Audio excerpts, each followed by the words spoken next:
محمد بن علي بن عبود الحبيب عبد الله الهندوان الحبيب عمر بالفقيه الحبيب حسين الهدار الحبيب علي بركبه الحبيب حامد العدروس serta sahibul bait PAC Kedundung Al-Habib Lutfi bin Abdullah Al-Jufri wa ikhwanu, dan begitu juga ketua PAC Kedundung Habib Fauzi bin Zain Bakpur atallahu umrahum fi sihha wal afiyah fi ta'atillahi wa rasulihi wa sahalallahu kulla umurihim umur dunyawiyya wa ukhrawiyya bi jahi khairil bariyah. Amin amin ya rabbal alamin. Hadirin rahimakumullah. Ini mau makan dulu apa ngaji dulu? Lek mau makan dulu ya makan dulu, lek ngaji dulu gitu ya. Jangan makan sama ngaji atau ngaji sambil makan kan gitu ya. Supaya manfaat insyaallah. Amin.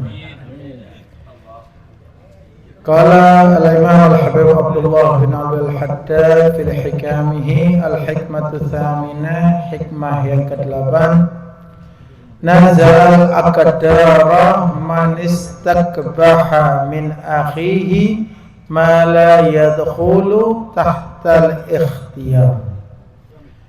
Nazal aqdar, melawan, menentang takdir dari Allah Subhanahu wa taala. Siapa? Orang yang menganggap buruk apa yang ada pada saudaranya, pada orang lain, sesuatu yang tidak bisa dihindari oleh orang itu, yang tahtal ikhtiarnya, tidak, bukan karena usahanya. Contoh, ada orang maaf buruk rupa, ini nggak bisa dihindari, ya kayak dari lahir sudah seperti itu. Kalau seandainya bisa milih, ya bakal milih semua, bagaimana putih, tinggi, mancung, ganteng, ya kan gitu. Tapi bagaimana? Nah, kalau ada orang menganggap buruk, ada orang dihinakan karena buruk rupa, maka orang yang menghinakan ini sama dengan menantang takdir Allah. Karena siapa? Allahul ladzi yusawwirukum fil arhami kaifa yasha. Allah Subhanahu wa taala yang membentuk engkau sekehendak Allah Subhanahu wa taala. Begitu juga bahkan ketika kita menganggap buruk makhluk Allah yang lain. Diceritakan oleh Habib Umar Al-Jilani, ada seorang minal arifin billah, seorang arif billah. Beliau melihat seekor anjing yang ajrob ini kena penyakit kulit, kudisan ya, anjing kudisan, wasikhan, kotor. Ada fi masbala, ada di tempat sampah.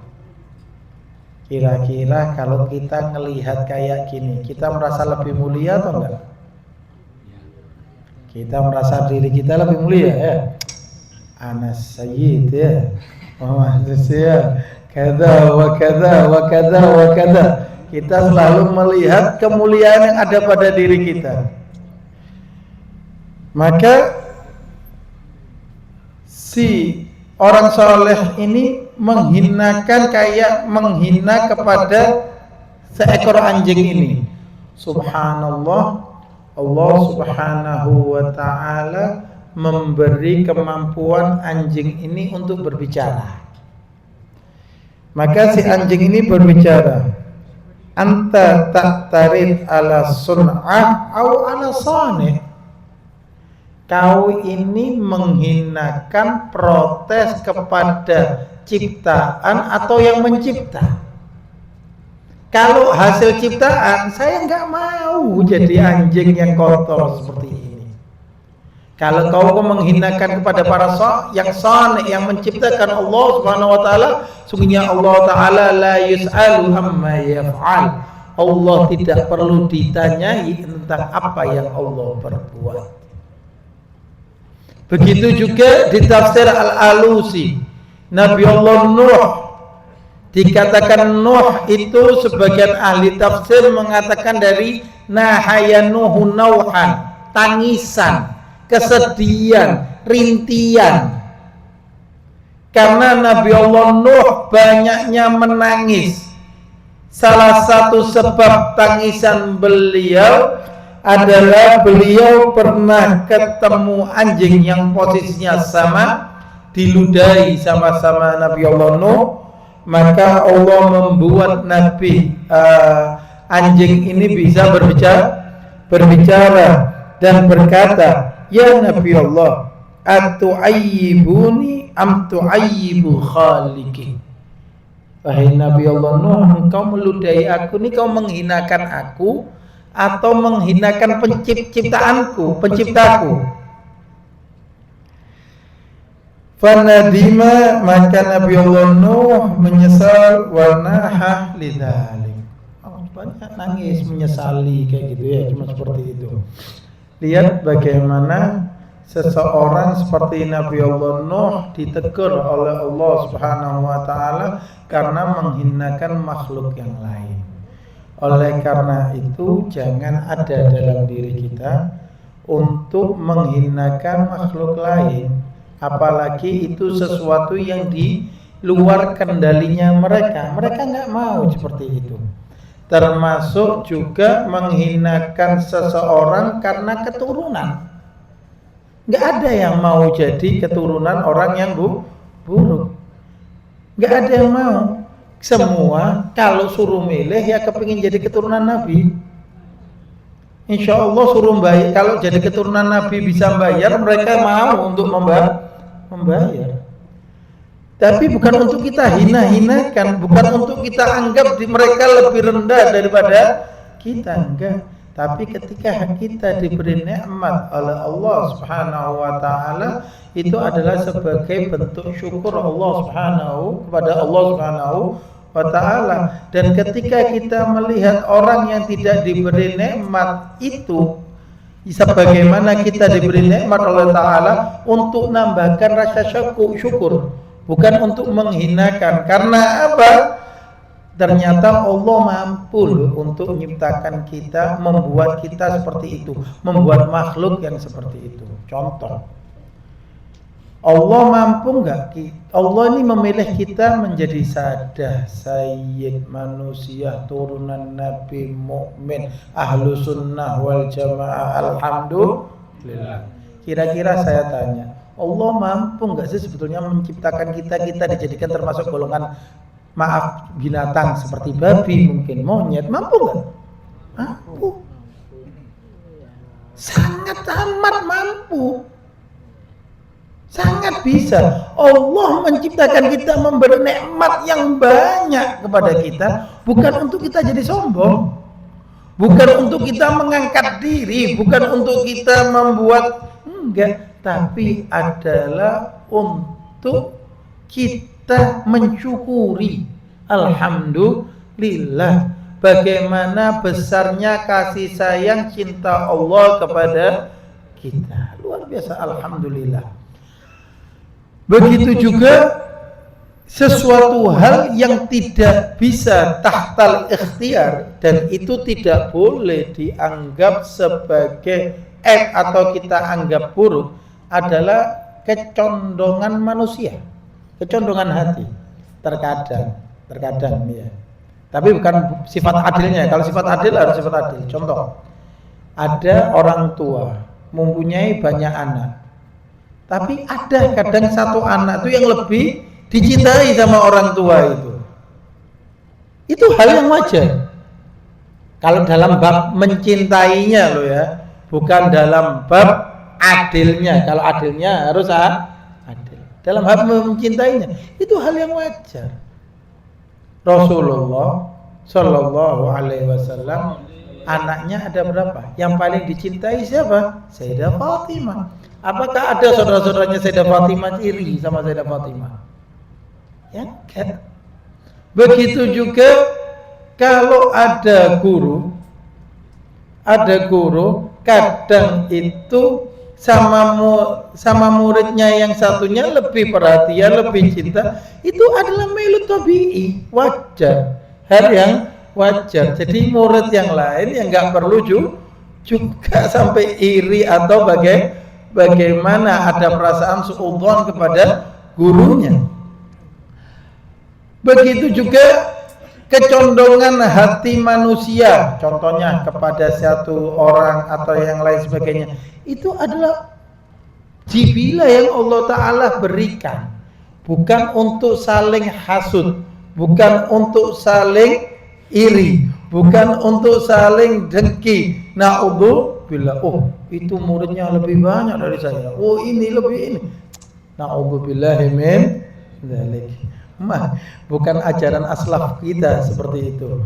Justru ajaran aslaf kita adalah saling tolong menolong di dalam kebaikan, bukan saling hasud menghasut, bukan saling iri mendengki, bukan saling menjatuhkan dan lain sebagainya.